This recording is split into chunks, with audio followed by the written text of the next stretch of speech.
Today we continue our NHL season preview series. We're looking at the Ottawa Senators as we complete all the teams in the Atlantic Division. Will this be the year the Senators finally go to the playoffs and make that big step forward? We'll discuss all the changes we've seen and if we think it's possible coming up next.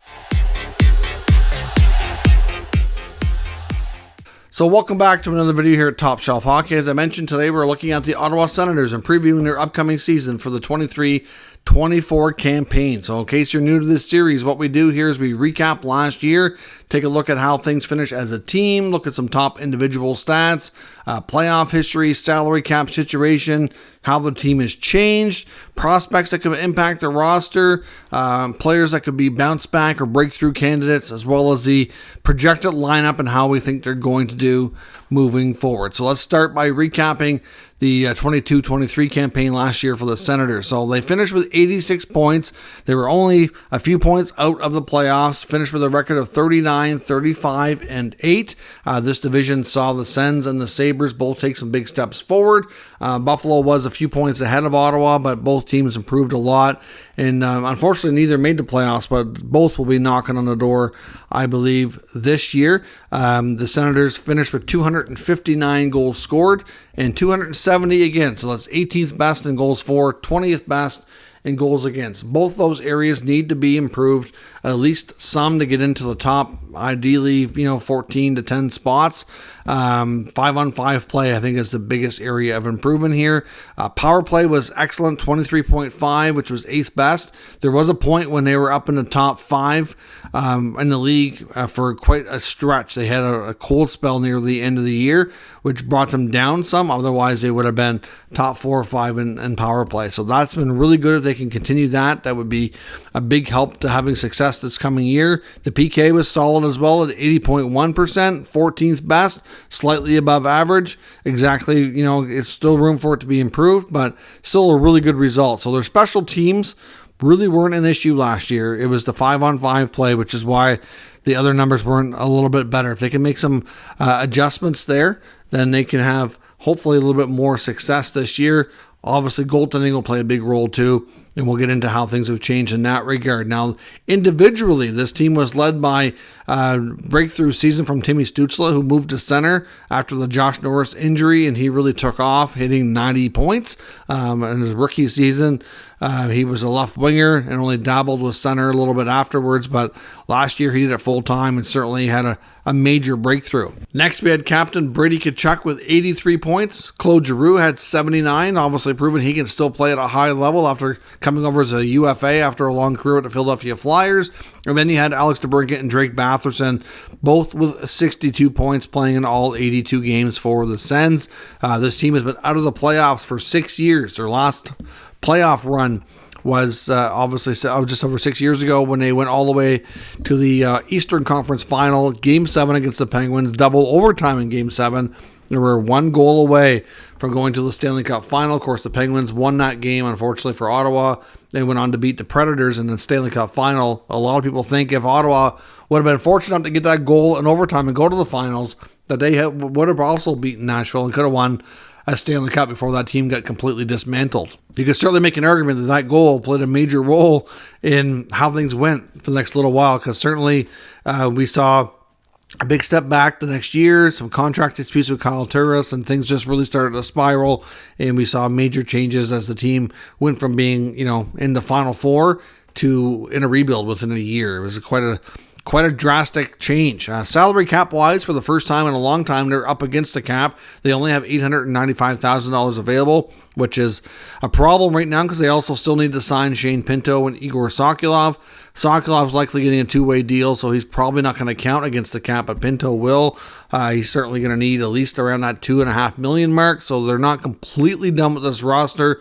I did hold off trying to do this video, hoping that things would be a little bit more settled with this team, but after doing all the other teams in the Atlantic and wanting to move on to the other teams in this series, we're going to move ahead here with this video, but certainly a few little tweaks here that could change with this team before the season actually gets underway. Now, looking at how the roster has changed over the course of the offseason, we saw some big moves going in and out.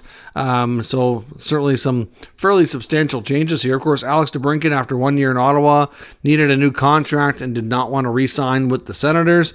So he was ultimately traded to the Detroit Red Wings. So DeBrincat no longer a Sen after having a fairly big pickup at the draft the year before from Chicago. Austin Watson departed as a UFA. He's on as the PTO right now at Tampa. We'll see if he can land a contract there. Derek Brassard, at this point, we don't know what's happening with him. He still remains unsigned. He may retire. He did unfortunately finish the year with a significant injury, which obviously it was a gruesome injury at that, with the bottom part of his leg. So I don't know if he's recovered, if he's calling it a career. Does he want to go to camp on a PTO, if they'll give him one? We don't really know, but I know last year he said he would only play for the Sens. He wanted to stay at home, which is where he's from, and thankfully it worked out for him. He had a good season, but if the injury is holding him back, or if the Sens are reluctant to give him a contract, he may very well be into retirement, but we haven't heard one way or another on that just yet. But as of right now, he's not with the team. Nick Holden ended up retiring. He did explore options to try to find a contract with other clubs. Never worked out, so he's gone back and he's taken a job in player development with Vegas. So Nick Holden no longer with the Sens. Cam Talbot departed via free agency as well, which is fine. He was inconsistent during his 1 year with the Sens anyhow. He's now with the LA Kings. Patrick Brown, Julian Gauthier, who were both pickups later in the season as well, via trade and waivers, and they were not retained either. And Dylan Gambrell, who didn't play a lot. I mean, he played a lot of games, not a lot of minutes. Was a free agent signing from the Sharks a few years back. Was not retained. He ended up signing a contract with the Maple Leafs. Now, the new additions to this roster are some exciting pieces that I'm sure many fans are waiting to see how things fit and where things go, but they were able to sign Vladimir Tarasenko in free agency, so the hope is he can give you the same, if not better, goal production as DeBrincat to replace those goals. At least that's the thought process here. Dominic Kubalik came over as part of the return from Detroit for DeBrincat, so Kubalik has scored 20 goals on a variety of occasions, although he is somebody who does rely a lot on the power play, and I'm not sure how much power play time he'll get given how deep the group is in front of him. So his production will be interesting this year for sure, and he's on an expiring contract again, so we don't know how long he'll be with the club. They also signed Zach McEwen. Of course, he's basically coming in as the fourth line grinder / fighter who can replace Austin Watson. They signed European free agent Yuri Smejko. I'm not sure if he's going to have a chance to make this roster.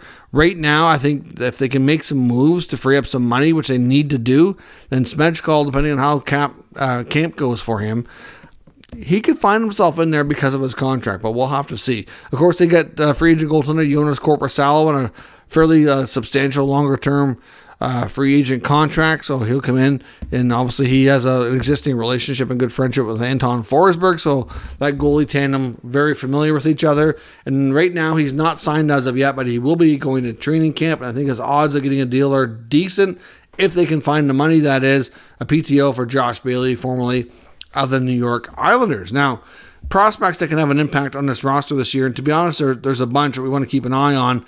Ridley Gregg and Tyler Kleven are the main two that will probably have the biggest impact. Ridley Gregg could find himself on the third line. I think there's a good chance he could be a full-timer this year. Kleven may or may not be a full-timer. He may be a victim of the cap and may not play all the time.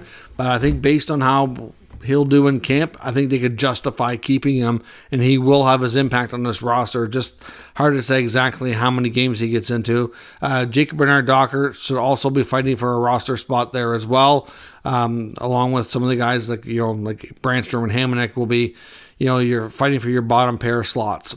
I also want to keep an eye this year on both goalies, like Matt Sogard and Levi Merilainen.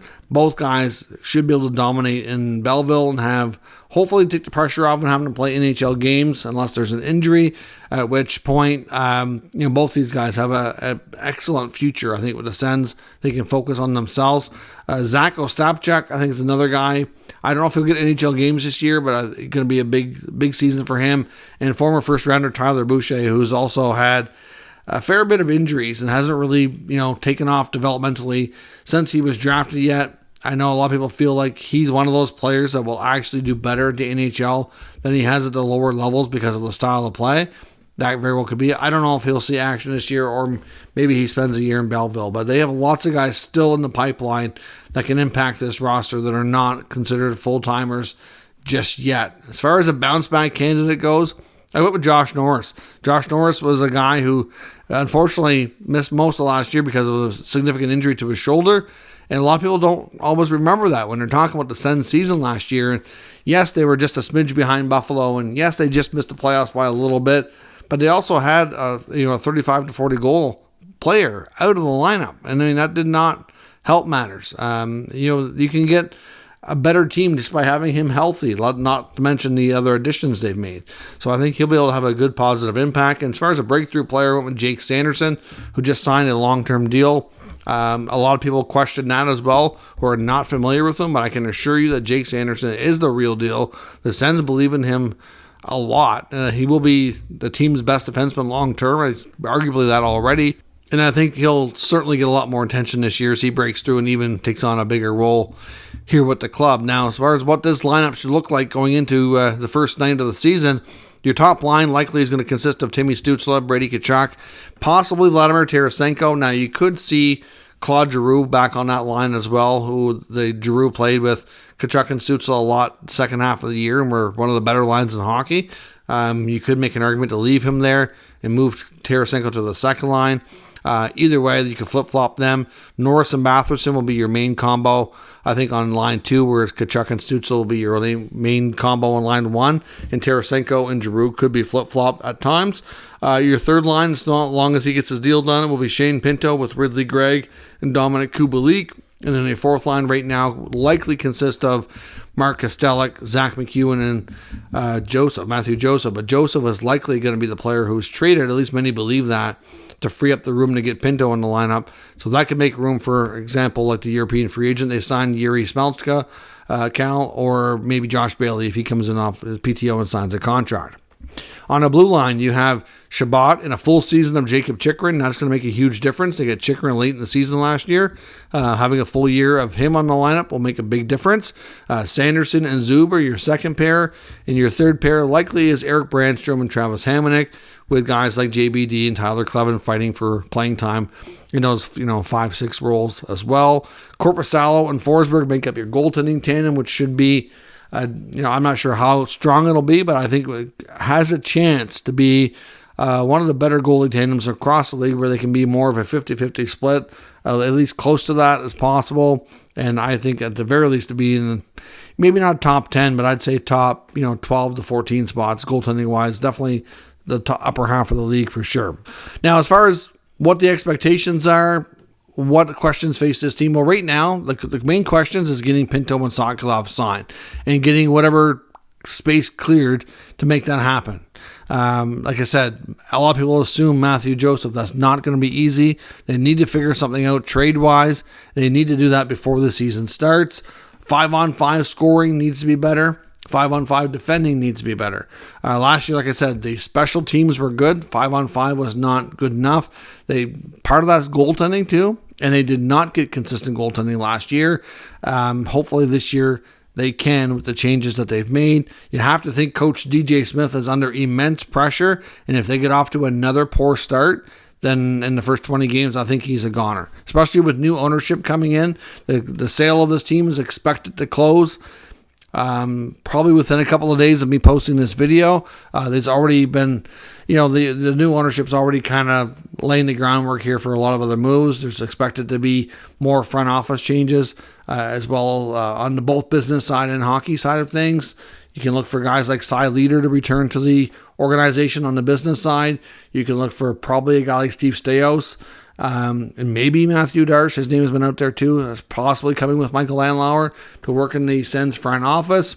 So we don't know. I don't think you're going to see guys like Pierre Dorian or Ryan Bonus out of a job anytime soon. But I think that they're going to expand the front office for starters, see how things go. And then, of course, if they do need to let any of the old regime go, they've already got people in place ready to take over. I think that's probably the approach that you're going to see there. Behind the bench, I don't know what the coaching position would be like if they do decide to move on from DJ. But if they have a good start, then that's going to eliminate the chances of that happening. But at the end of the day, I think the Senators team can get into the playoffs. Might have to be in the battle for a wild card spot. It might be really tough to move up enough to get into the top three. The Sabres are going to be right there with them, battling for those spots. Wouldn't be totally shocker to see teams like Ottawa and Buffalo move up, and teams like Tampa or Boston maybe move down. Florida Panthers are going to be interesting as well to see how they compare to some of these teams as well. I know they had a magical playoff run, but I'm still, not entirely convinced they can duplicate that, because I think a large part of that was a magical run by Sergei Bobrovsky, and can he duplicate how he played? There's a lot of question marks there, which I just don't know. It's going to be easier said than done. So to me, I really think we're going to see teams like the Sens and the Sabres move up in the division standings this year and have an excellent chance to get in the playoffs. Let me know your thoughts on all today's discussion around the Senators, around this whole Atlantic division. Now that the whole division's been previewed, let me know how you think the standings are going to go and what we should expect this year. If you're new to the channel, make sure you subscribe and stick around. We'll keep you up to date with all the news, rumors, and analysis of all 32 NHL teams. Thanks for watching, and I'll catch you next time.